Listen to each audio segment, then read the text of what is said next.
Hey, what is this? Wasting money that isn't yours.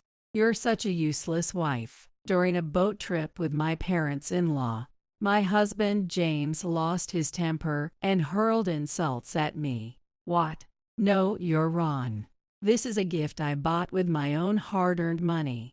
James always needs to feel superior.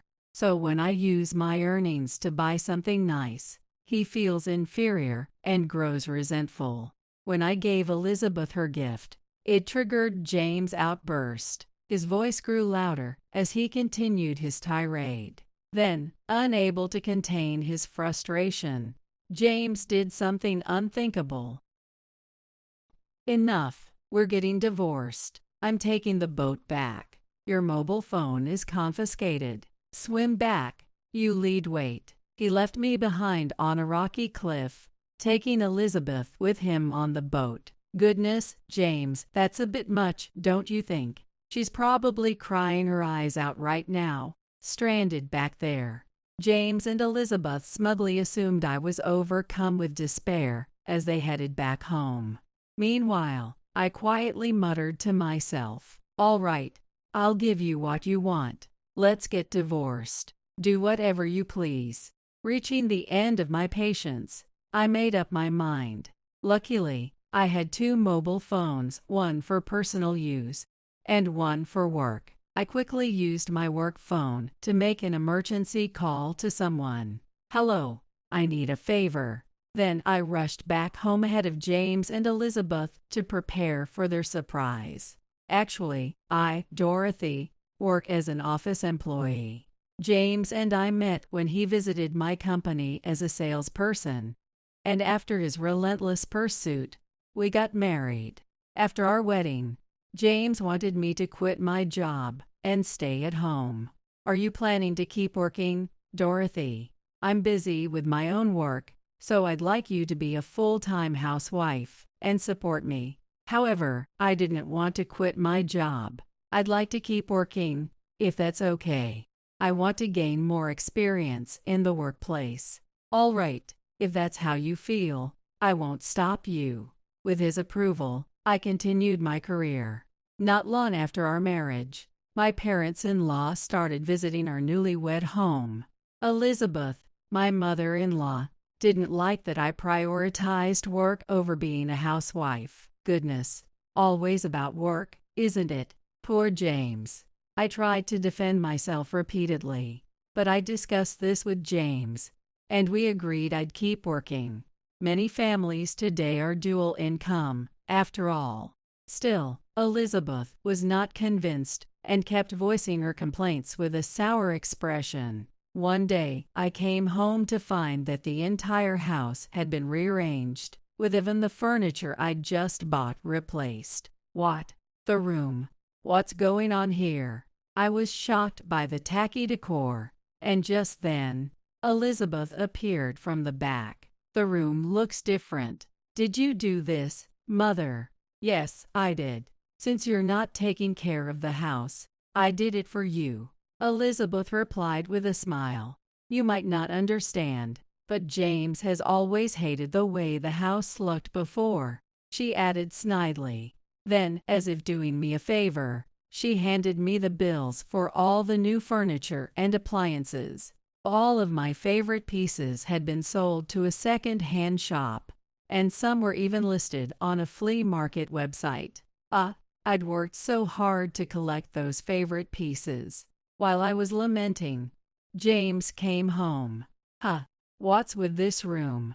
It's so dreary. Feels like an old person's house," he remarked, clearly taken aback. Elizabeth interjected before I could respond. "How is it? The previous decor was gaudy and tasteless, so I redecorated for you. Isn't this much better?" James, who has an odd sense of filial piety, didn't dare oppose his mother. "Well, yay. Honestly, the old room wasn't very relaxing." He even went so far as to agree with Elizabeth. "See, I told you so." Hearing James' words, Elizabeth turned to me with a smug smile of satisfaction. "Since our marriage, James had been entrusted with a major project at work, and the stress had made him irritable even at home. I wanted to discuss his parents with him, but with our conversations dwindling, it didn't feel like the right time. Meanwhile, my parents-in-law made themselves at home in our house, dropping by whenever they pleased. I reluctantly began cooking dinner for them as well, only to have my efforts met with complaints. Alan, my father-in-law, took one bite of my food and laughed. "Come on, what is this? There's no way I can eat this." Elizabeth wasn't any kinder. "This isn't James' style. It doesn't suit his tastes," she said dismissively. Sometimes, they would criticize the food just by looking at it. This looks awful. Who could possibly have an appetite for something like this?" They would leave without touching the food and head out to eat elsewhere. On top of that, since my parents-in-law began visiting, my bags and accessories often went missing. I didn't want to suspect anyone, but every time Alan and Elizabeth came over, my belongings seemed to disappear. Without any proof, I stayed silent. But one day, I saw Elizabeth wearing an accessory that was clearly mine. "Elizabeth, I think that accessory belongs to me," I cautiously confronted her, and she retorted, "Someone like you, who can barely earn anything and relies on James, has no business flaunting something this nice." "What? Besides, this design doesn't suit you at all," she added without a hint of shame. Defeated, I let out a sigh and resigned myself to the situation. Then came Elizabeth's birthday. On that day, James was unusually cheerful and invited me to join a boat tour to celebrate her special day. "What do you say, Dorothy? Why don't you come along?" "A boat tour? Did you rent a boat for the occasion?" "No, I bought it myself," James replied proudly, boasting about his new purchase. Hearing this, my parents-in-law chimed in with their usual remarks. "Thanks to James, you get to enjoy such a luxurious life. You should be grateful. You'd never have this on your own." "That's right. You've probably never even been on a boat before, have you?" The passive-aggressive comments didn't stop. Although I wasn't thrilled about the idea, I decided to join since it was Elizabeth's birthday. Even as we sailed toward our destination, the snide remarks from my parents-in-law continued. But amidst their relentless barbs, the boat passed through an exclusive area accessible only by water, revealing a stunning view. "Oh my, what a beautiful sight!" I exclaimed, feeling for a brief moment that coming along wasn't so bad after all. To take in even more breathtaking scenery, we docked the boat and headed to a famous cliffside. "Look at this necklace. Isn't it lovely? James gave it to me as a birthday gift," Elizabeth said, proudly showing off her present. "By the way, Dorothy, didn't you bring anything for me?" "Hey now, today's Elizabeth's birthday. Don't just stand there enjoying yourself like a guest," my parents-in-law scolded. I had prepared a gift, something Elizabeth had mentioned wanting several times. "Actually, I do have something for you. It's that item you said you wanted before." I handed it to her, hoping she'd be pleased, but instead, her expression darkened immediately. "Oh, is this your way of trying to get on my good side?" "What? No, I just wanted to make you happy, that's all," I replied, startled by her reaction. But Elizabeth scoffed. "There's no way you could afford something this nice." "Exactly. Stop using James' money to make yourself look good," Alan shouted at me. James, who had been in a good mood, quickly joined his parents in souring the atmosphere. "Come on, Dorothy. Are you seriously claiming you bought this on your own?"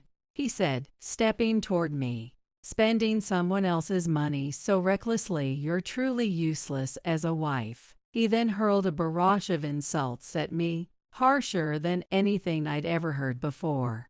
"What? No, that's not true. I bought this gift with my own earnings," I protested. James had always needed to feel superior. If I possessed something of high quality, or purchased expensive items without hesitation, it triggered a sense of inferiority in him. From the beginning of our marriage, his intention was to assert dominance by pushing me to quit my job and stay home. Whenever I used my own earnings to buy something nice, James felt as though his status was being undermined, causing him to harbor resentment. Seeing the gift I had prepared for Elizabeth seemed to ignite that buried frustration. His verbal attacks on me showed no signs of stopping. And then, driven by his growing irritation, James took an outrageous step. "That's it. We're done. I want a divorce." "What? You can't be serious," I stammered. "Yes, I am. And just so you know, the boat and your mobile phone is mine now. Swim home, you lead weight." With those cruel words, he left me stranded on the cliffside and returned to the boat with his parents. "James, don't you think that was a bit much?" Elizabeth remarked half-heartedly. "Bah, serves her right. She's probably crying her eyes out by now, left in that spot," Alan replied smugly. They all seemed quite satisfied with the thought of my supposed misery as they leisurely sailed away. "Unbelievable," I muttered to myself, finally reaching the limit of my patience. "Fine. Have it your way. I'll give you the divorce you want, and you can enjoy your freedom. I've reached my breaking point." Luckily, I always carried 2 mobile phones, one for personal use and another for work. I immediately took out my work phone and placed an SOS call to my butler. "Hello, I need a favor," I said. Within minutes, my butler arrived, piloting a luxurious cruiser. What James doesn't know is that, due to my family's circumstances, I've had a butler assigned to me since I was a child. "Thank you for coming all the way out here." I climbed aboard, grateful for his timely arrival. "Let's head back quickly. I need to reach the house before they do." The cruiser, much faster than James' modest boat, sped back toward shore. While James and his family were still leisurely returning on their boat, I arrived home ahead of them, with plenty of time to act. I wasted no time gathering my belongings. "All set," I said to myself after packing. As I looked around the poorly redecorated room, which Elizabeth had so tastelessly revamped, I felt no hesitation. What an awful bunch they turned out to be. There's nothing left for me here. I need to get out before they come back. Before leaving, I placed a copy of the divorce application on the table with a note. "Here you go. Just as you wished. The divorce papers have already been filed with the court." Having completed my preparations, I walked out of the house for the last time. For the time being, I returned to my family home. The next day, calls began flooding my work phone from none other than James. James. How does he have this number? I wondered. My work contact information was something I had never shared with him, which puzzled me. Later, I learned about the series of events that led to James finding my work phone number. The day James and his parents abandoned me at the cliffside, they returned home oblivious, laughing and joking about the situation. That was hilarious. "But wow, it's gotten so late," Elizabeth remarked. "Well, we did take our sweet time," Alan replied casually. When they finally arrived home late at night, they were met with a startling sight. All of my belongings were gone, and a copy of the divorce application was sitting prominently on the table. James exclaimed, visibly confused. "Wait, what? Why are all her things gone? And what's this divorce application doing here? Could she have somehow beaten us back here? But how?" Elizabeth and Alan were equally baffled. "Maybe this divorce application is fake," Elizabeth speculated. "James, check it out." James picked up the application and examined it closely. "No, this isn't fake. This handwriting is definitely Dorothy's. It can't be. Elizabeth muttered in disbelief. James stood frozen, trying to piece it all together. It doesn't make sense. Even if we took our time, how could she, left stranded on that cliffside, have possibly gotten back before us? He pondered aloud. No matter how hard they fought, the answer eluded them. There's no way she could have left that spot on her own. What the hell did she do? Still clueless, James decided to take an extreme step. He showed up unannounced at my workplace. Crafting a convincing excuse, he managed to obtain my work phone number from my colleagues. Reluctantly, I answered his call. "Hello," I said, my tone already tired of the drama. James wasted no time and launched into his tirade. "What the hell is going on?" he shouted. "How did you manage to get back before us? What kind of sneaky trick did you pull?" I responded calmly, almost nonchalantly. "Oh, that. I just had someone pick me up." "Someone? Who?" he demanded, his voice rising further. "My butler," I replied simply. "I've had a butler since I was young." James scoffed loudly, clearly not buying a word of it. "A butler? Are you even listening to yourself? What nonsense. Stop making things up, Dorothy. Even though I'm telling the truth, James refuses to believe me. What's with this mysterious rich person act? Are you just making this up because you're mad about being left behind? Don't try to show off," he said mockingly, as if to ridicule me. "I'm only telling the truth," I said with composure. "Whether you believe me or not, it doesn't change the facts. My butler picked me up in a private cruiser, and that's how I beat you home." Private cruiser, butler. And what next? This is absurd. I can't deal with this level of delusion anymore. Laughing mockingly, James accused me of lying. "Then how exactly did I manage to get back before you? Are you saying I swam all the way back? That's what I want to know. How did you do it?" "It seems you don't believe my story," I said calmly. The truth was that my family was far wealthier than James could ever imagine. My father was the owner of one of the top publicly traded companies in the United States and held shares in numerous other businesses. Because of this, I had been accompanied by a butler since childhood, always ready to assist me. I told James, "If you don't believe me, let me enlighten you. You must know my dad's name, right? Just look it up online. His name is prominent enough to show up instantly." "What?" he muttered, looking skeptical. As I suggested, James pulled out his phone and searched for my father's name. His expression changed dramatically as he stared at the results. "Wait, what? Dorothy's father is a big shot." He was so stunned that he couldn't find the words to speak. "Now you understand, don't you?" I said. "That's why I have a butler. And yes, my family owns a private yacht." Still unwilling to fully accept the truth, James continued to interrogate me. "Then why are you working at some random company? If your dad owns a corporation, why didn't you just work for him? This still doesn't add up. Are you lying?" I had chosen not to work for my father's company. There is a reason for that. Someday, I would inherit my father's responsibilities, but I wanted to experience the world on my own terms and gain real-life knowledge outside of my family's influence. As I've explained before, James, I wanted to gain practical experience. I've been learning about the world by working at a place unrelated to my father's company. That's why I was employed at a regular company.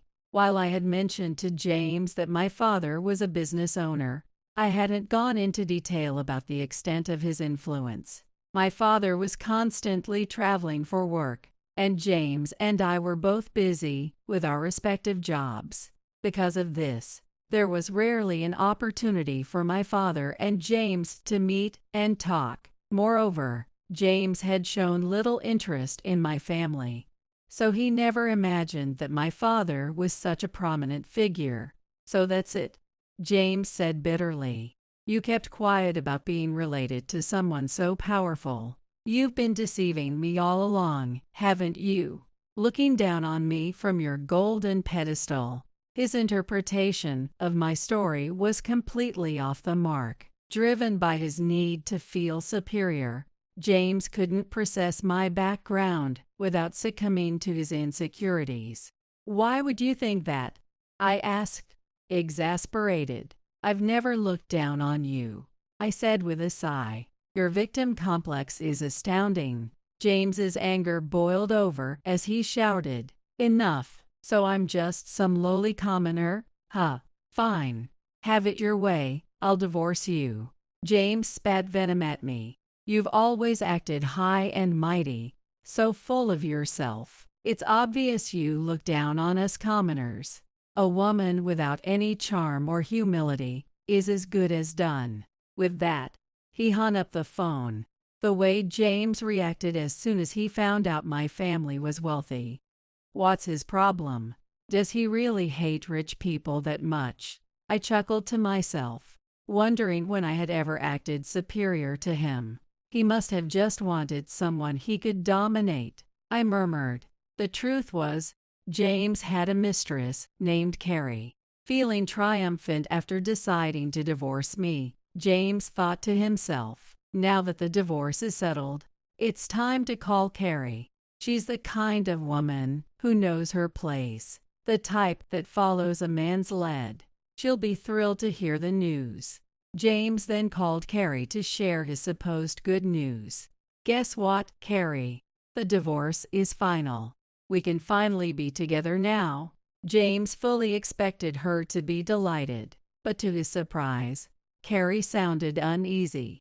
Wait, what? You got divorced? Why? Why else? For you, of course. Oh, I see, Carrie said, her tone neutral rather than excited. Something felt off. Hey, what's wrong? Aren't you happy? It's not that. It's just.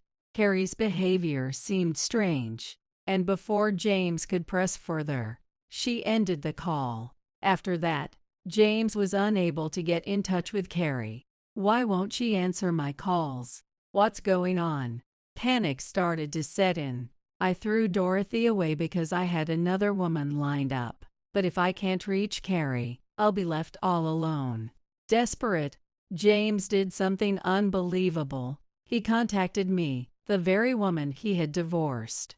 Dorothy, it's been a while, he said, attempting a casual tone. What do you want? I asked coldly, immediately suspicious of his motives. Don't sound so harsh. I actually have some good news for you. And what's that? Rejoice. I've decided to cancel the divorce, he declared, as if he expected me to jump for joy. Did he truly think I would be happy to hear this? In reality, I knew that James had been having an affair.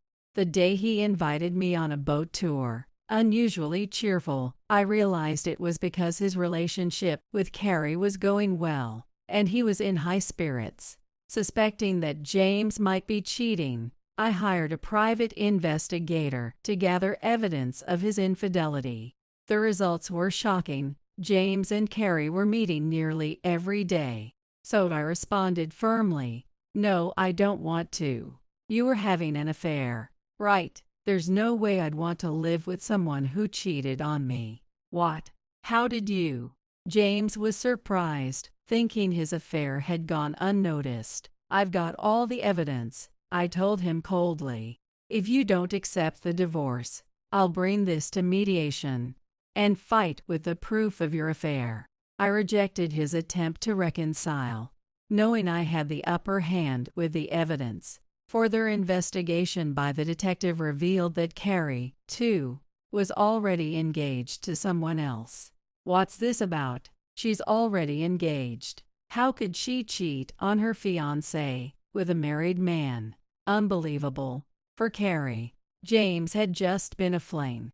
I never expected him to actually divorce his wife. If he's getting so serious, it's a problem for me. I already have someone I'm committed to, and now I'm stuck with this mess.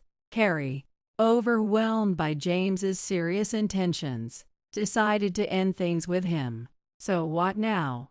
Are we going to settle the divorce? Fine, I'll do it. I'll accept the divorce. James finally gave in, seemingly defeated. At that time, Elizabeth's house was flooded with overdue bills. I hadn't paid any of the furniture and appliances they had bought without my consent. Why do I have to pay for the ugly furniture they bought without asking me? I ignored the invoices Elizabeth handed me. Furthermore, on the day they abandoned me at the cliffside and went home, Elizabeth had happily used a credit card to make a big purchase. They thought to themselves, we'll just bill them later for this credit card payment. But I left the house and didn't return. Hey, why hasn't she paid for the furniture yet? And now she's gone, so we can't charge her for these card expenses either. As a result, Elizabeth found herself overwhelmed with unpaid bills and was unable to resolve the situation. Desperate, Elizabeth turned to James for help. James, the card bills are piling up. Please help us. But the amount was so large that James's income alone couldn't cover it. He was stunned when he saw the total. What the hell is this amount? There's no way I can pay something this huge. You've got to be kidding me. Why did you spend like this without any plan? Both James and Alan angrily shouted at Elizabeth. They tried to figure out a way to make the payments, but nothing worked. Eventually, Elizabeth, unable to borrow any money due to her age, had no choice but to take up a part-time job. However, Elizabeth had never worked much in her life. She was slow to learn and clumsy, and the younger employees, who were more than a decade younger than her, looked down on her, criticizing her for being unable to do the job properly. Every day, she was scolded while working. Why is this happening to me? Still burdened with a huge amount of debt, Elizabeth could not afford to quit her job and continue to work, tears in her eyes. Meanwhile, James had told me that the boat we used for the tour was his, but that was a lie he told to impress us. In reality, the boat was a rental. While they were laughing and heading home after abandoning me on the cliffside, they got distracted and accidentally damaged part of the boat. Oops, this is bad. Although the damage was minor, James felt guilty. What am I going to do? How should I handle this? After some thought, James decided to abandon the boat without returning and paying for it. The rental shop repeatedly contacted him afterward, but James ignored them. How persistent they are. If I just don't answer the phone, it should be fine. I'll just keep ignoring them. However, one day the police showed up at his door. The rental shop had filed a complaint, and they had come to investigate. Damn it, those bastards. They reported it to the police. James, panicking, started to cause a scene. Stop, I don't know anything about it. He refused to go with the police. But of course, he couldn't resist them. Overpowered, James was taken to the station. As a result of not returning the boat for such a long time, he was charged with a crime. In addition, James had foolishly assumed that he didn't need insurance when renting the boat, so now he was faced with a huge claim for damages due to the boat's destruction. Although James had been an outstanding employee, contributing greatly as a top salesperson, he had been planning to take things to the next level. He had set up an office to start his own sales agency the following year. However, his arrest made those plans difficult to carry out. James served a short prison sentence and was released quickly, but the news spread, and starting his business with no credibility became nearly impossible. All the clients I was counting on are pulling away.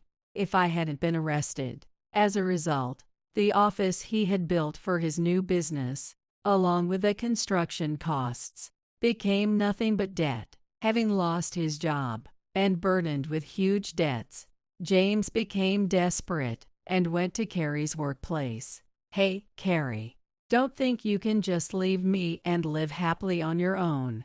James, furious that Carrie had abandoned him, stormed into her office. "Wait, is that James?" Carrie, seeing him, turned pale. "Why are you showing up at my workplace? We were just having fun. Please, leave me alone." Carrie, who never imagined James would show up at her workplace, was so flustered by the situation that she tried to silence him in any way she could. "Shut up, you're coming down with me." But the security guards, alerted by the commotion, quickly arrived and threw James out. However, this incident caused Carrie's affair to be exposed to her fiancé, and she ended up getting divorced soon after their wedding. "James, you idiot. What was supposed to be a light-hearted fling turned into this mess." At work, Carrie was given cold stares from her colleagues after the scene James caused in the office, and unable to bear the tension, she quit her job. Alone in her room, Carrie lamented, "If only I hadn't had that affair. My life is ruined." Afterward, Carrie reportedly went to live quietly in her family's countryside home. "As for me, I am currently learning the ropes of the family business alongside my father. I've also had new encounters and am living a stress-free, happy life." On the other hand, James is burdened with debts, unable to pay rent, and has been kicked out of his home. He now lives in poverty at his parents' house. Elizabeth and Alan are both working tirelessly to pay off their debts, but they are worn out and growing thinner. "It's all your fault in the first place," Alan says to Elizabeth. "What? You didn't stop me when you saw it happening," Elizabeth retorts. "The entire family is stressed out from work and debt, and fights are constant." James struggles to find steady work and bounces between day jobs, working just enough to slowly pay off his debts. "Hey, Dorothy, how have you been? Oh, your family's rich." "Right." Every now and then, I'd receive calls from James, as if he'd suddenly remembered me. But knowing it was likely another plea for money, one day I finally blocked his number. Since then, I haven't heard anything about James and his family. My name is Cecile. Just the other day, my elementary school-age daughter surprised me by asking, "Mom, can you teach me how to do makeup?" I'm 39. Girls these days seem so mature for their age. Now that I think about it, as a little girl, I was thrilled with inexpensive candies that came with pretty toy necklaces, or lipsticks from capsule toy machines. It feels like just a moment ago I was changing her diapers, and now she's on her way to becoming a beautiful young lady. Oops, almost brought myself to tears. Today, I'm going to talk about back when I was a bit more of a beauty myself. Please, listen if you'd like. This was about 8 years ago. I had just finished a month-long stay at my parents' home in preparation for giving birth, and returned to the home where I lived with my husband, Tommy, baby in arms. I thought we were starting our happy life as a family of 3, but it turned out to be a family of 4. Yes, for some reason, my mother-in-law Melinda, who was supposed to be at her own house, was there to greet me. I was told, "I thought my son wouldn't manage on his own, so I moved in to help." Well, maybe a man alone would struggle with daily life. Not being there, I thought, maybe that's just how it is, and thanked my Melinda for taking care of my husband. She seemed quite pleased, saying, "I'm honored to have been of help." And as I entered the house, everything was neat and the air was clear. Perhaps it was good she lived with us. But then, a problem arose. My overseas brand wedding ring, which I had to remove and store away because it no longer fit during pregnancy, was nowhere to be found. It was supposed to be in the bedroom drawer. Where's the ring? My overseas brand, where did it go? I searched everywhere, only to find something even stranger. My overseas brand bag was missing. The bag I had saved up for and bought with much effort before I was married. Wait a minute. Even the shoes from an overseas brand I'd splurged on as a birthday gift to myself were missing. Now, the ring is one thing, but it's really strange for such large items to disappear. After all, I only used them on special occasions and hardly ever moved them from their storage. Feeling something was off, I hurried back to the living room and asked Melinda. Melinda, did you tidy up the bedroom closet? What's the rush? I haven't touched the bedroom, she replied. If Melinda didn't tidy up, then it must have been stolen, right? So, have you noticed anything missing? Was there anything unusual while I was away? I asked. However, both my husband and Melinda, avoiding eye contact, denied anything was amiss. Nothing happened, right, Mom? Yes, it was all normal. I told the two, who were speaking so strangely, my wedding ring, brand name bag, and shoes are missing. My bedroom was burglarized. Melinda, surprised, asked, Are you sure you looked everywhere? Are you sure you looked everywhere? In my panic, I could only nod at Melinda while frantically calling the police on my mobile phone. Hello, is this the police? I've been burglarized. The situation and address? What are you calling the police for? Melinda shouted at me, clearly upset by the police's questions. Caught off guard by her scolding, I froze, staring blankly. The woman on the phone kept asking, What's going on? Oh, sorry, you needed the situation and address, right? While feeling Melinda's disgruntled gaze, I relayed the details to the police.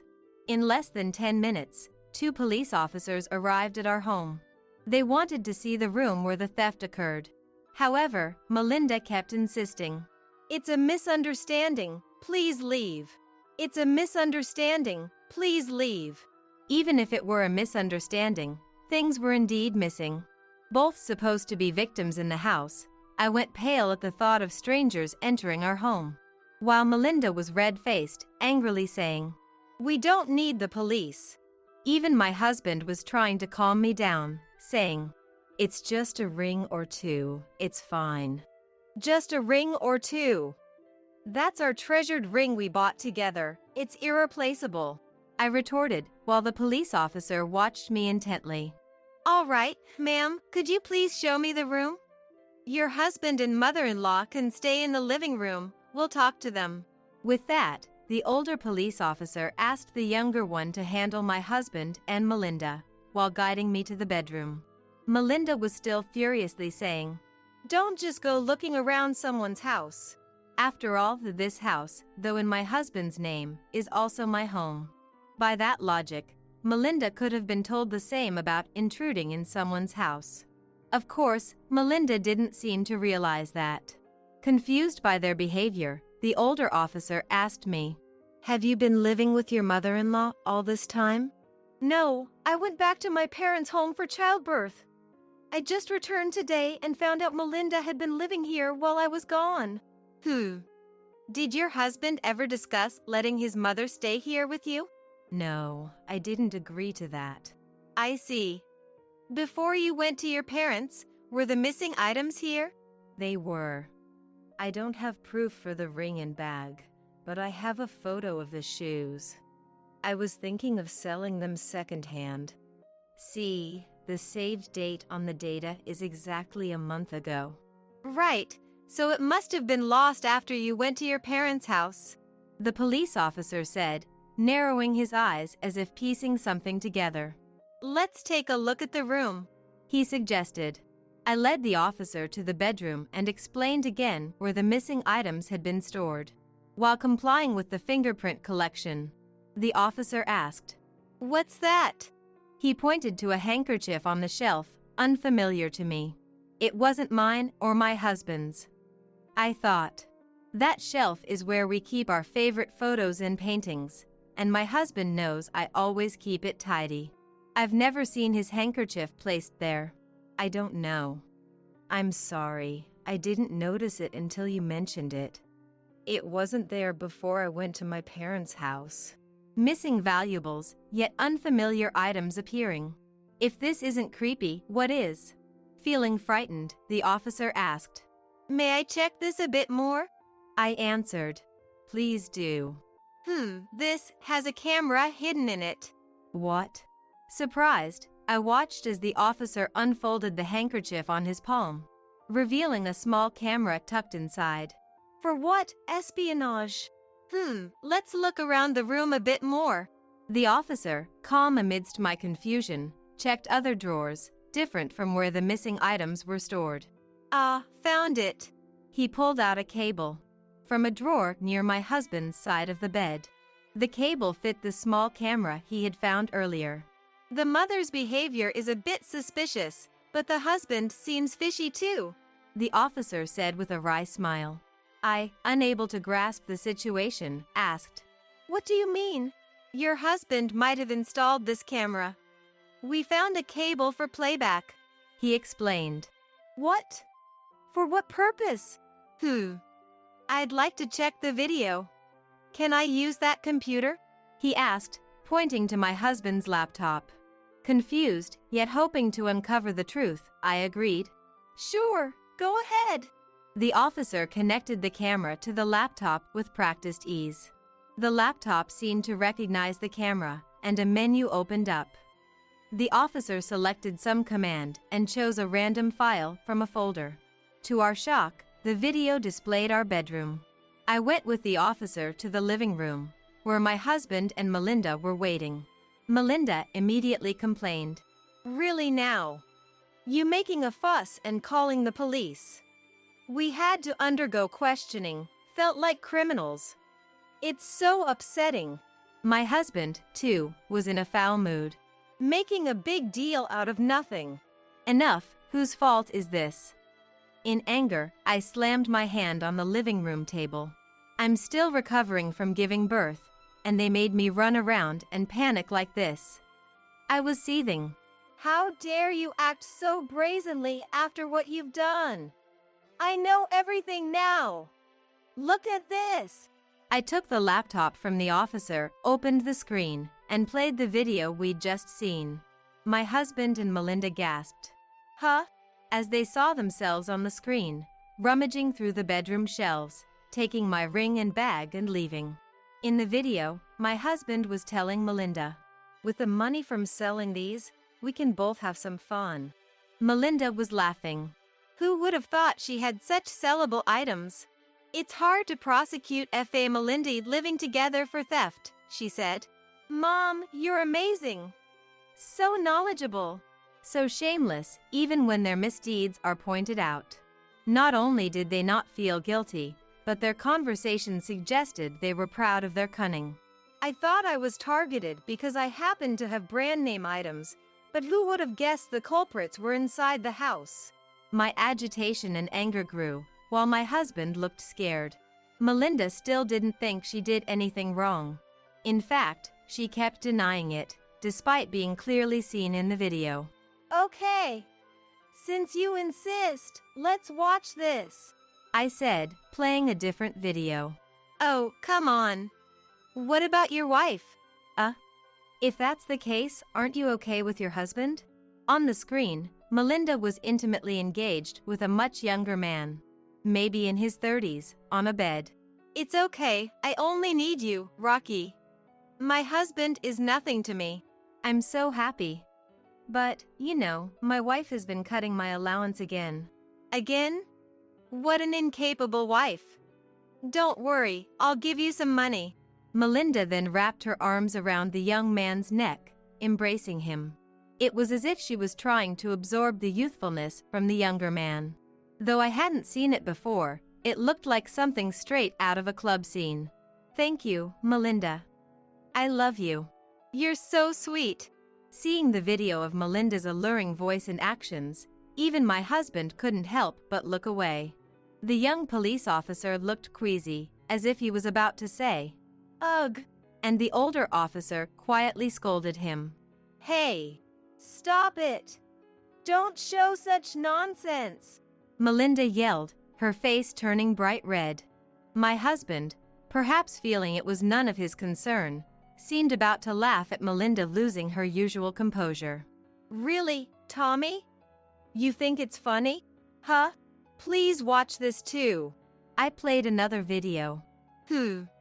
I love Nancy the most. Then another. I've never loved anyone but Anna, just kidding. How was it? Good. And another. Ashley, stroke my head.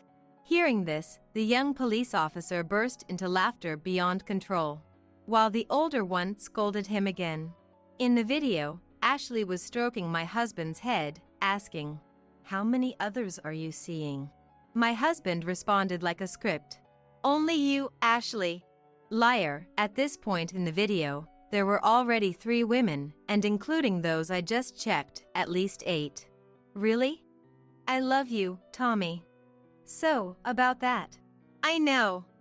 You mean the bag, right? Don't worry, I make good money. I'll get you a gift. Yay! This pattern repeated with the other women. Apparently, my husband had been leading a life where he gave women gifts in exchange for letting him secretly film their encounters. What a hobby. You might have noticed, he's making a huge loss buying brand name items for each video. And the only video showing Melinda's actions was that one. It seems the recording button was accidentally left on, capturing the moment Melinda stole my things and her own actions. Rest assured, it's not some peculiar hobby to watch Melinda's actions, or maybe not. Melinda and my husband, embarrassed and exposed even to the police, were pale and slumped in defeat. But it wasn't over yet. Just as I thought this, the intercom rang. They're here, I said. Melinda looked at me with a tired face. Ignoring her gaze, I went to the entrance and welcomed Bruce. Seeing Bruce, Melinda lost her words and screamed. Seems like you were cheating in your son's house, huh? Cecile told me. No. It's not like that. What do you mean it's not? Cecile, could you play the video? With pleasure. After casting a cold glance at the bewildered Melinda, Bruce burst into loud laughter as he watched her flirtatious video. An old woman like this, seducing a young man for money, aren't you ashamed? Ahahaha. Oh, my stomach hurts from laughing. What? I thought Bruce would be shocked by the video, but his unexpected reaction surprised me. You're just a wallet to him, clearly after your money. Pathetic. Ahahaha. Bruce laughed uproariously, clapping his hands. Melinda, embarrassed, blushed furiously, her previously defiant attitude gone. That was funny. Let's see my son's too. Let's see how much he's grown, Bruce said, laughing while focusing on a particular part of my husband in the video. After watching all the infidelity videos, Bruce commented with a straight face. Both mother and son, letting young people take their money. Beyond disappointing, it's pitiful. Needless to say, Melinda and my husband would have preferred being laughed at. What we learned from questioning was that Melinda accidentally found out about my husband's affairs. She kept it secret in exchange for using our house to meet her own lover.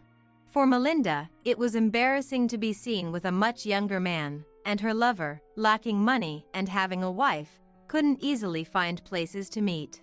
For my husband, having the freedom to invite girls he met online without going out was cheaper and more convenient. Thus, Melinda and my husband, keeping each other's affairs secret, turned this house into their paradise of indulgence, becoming accomplices. Their arrangement worked by one leaving the house while the other met their lover. Melinda never imagined the videos would be accidentally recorded. I'm sorry, Cecile. Bruce. I'll return the money, do anything, please, forgive me. Me too, Cecile. I'll change, do anything, please forgive me. Melinda and my husband begged, bowing their heads. Bruce and I exchanged glances and laughed. You'll do anything, right? Indeed, anything? They both answered. Of course. To our question. Then let's divorce. What? Our simultaneous declaration to divorce left my husband and Melinda in shock. You said you'd do anything, right? Let's get a divorce. No, wait, anything but that, please. No way. Bruce, without hesitation, refused Melinda's desperate pleas and deep apologies.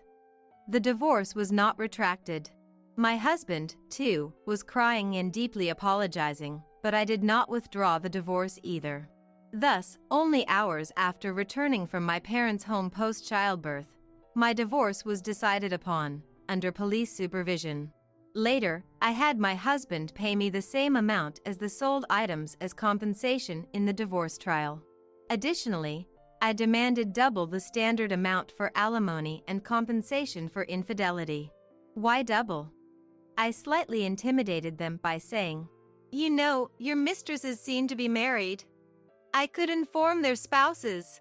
This was mainly a bluff, as I didn't even know their names at the time. And it's like I noticed that they're married because of the ring in the video.